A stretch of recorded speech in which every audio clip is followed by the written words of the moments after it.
ஜோதிடத்துல யாரு கோவில் சொத்துக்களை கொள்ளையடிக்கிறாங்களோ, இல்ல பொதுவா சொத்துக்களை கொள்ளையடிக்கிறாங்களோ, அவங்க குடும்பத்துல வாரிசு இருக்காது அப்படின்னு சொல்லுவாங்க.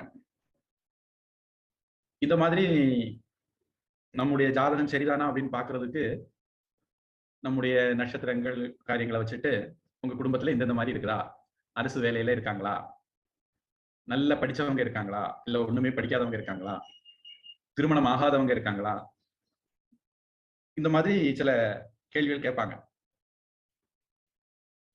நம்முடைய ஜாதக அமைப்பில இருந்து அந்த மாதிரி விஷயங்களை யூகிக்க முடியும்.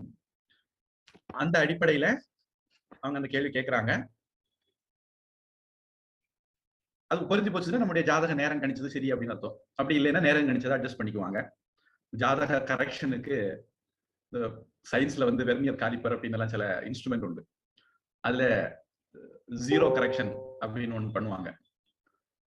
அது மாதிரி நம்முடைய ஜாதகத்தையும் கரெக்ஷன் பண்றதுக்கு ஜோதிடர்கள் இந்த மாதிரி சில விஷயங்களை ஏற்கனவே நம்ம வாழ்க்கையில இந்த மாதிரி நடந்திருக்கணும், இந்த மாதிரி ஜாதக ஆளா இருந்தா அப்படிங்கிறத வச்சு, நல்ல குடும்பத்துல இந்த மாதிரி ஆட்கள் இருப்பாங்க அப்படிங்கறதெல்லாம் வச்சு கணிப்பாங்க. எதுக்கு சொல்ல வரேன், ஜாதகம் அப்படிங்கிறது பொதுவா நம்முடைய கர்ம வினைய கணிக்க உதவுகிற ஒரு டூல், அவ்வளவுதான். அதுல சொல்லியிருக்கப்படி மட்டும்தான் வாழ்க்கையில நடக்கும் நான் சொல்ல மாட்டேன். நமக்கு பக்தி இருந்தது, முயற்சி இருந்தது, கடவுள் அனுகிரகம் இருந்தது அப்படின்னா விஷயங்களை மாற்ற முடியும். ஆனா என்ன நடக்க போகுது அப்படின்னு நாம கணிக்க முடியும். அதுக்கு தகுந்த மாதிரி முடிவுகள் எடுத்து பிரச்சனையை தவிர்க்கவோ பிரச்சனையுடைய வீரியத்தை குறைக்கவோ முடியும்.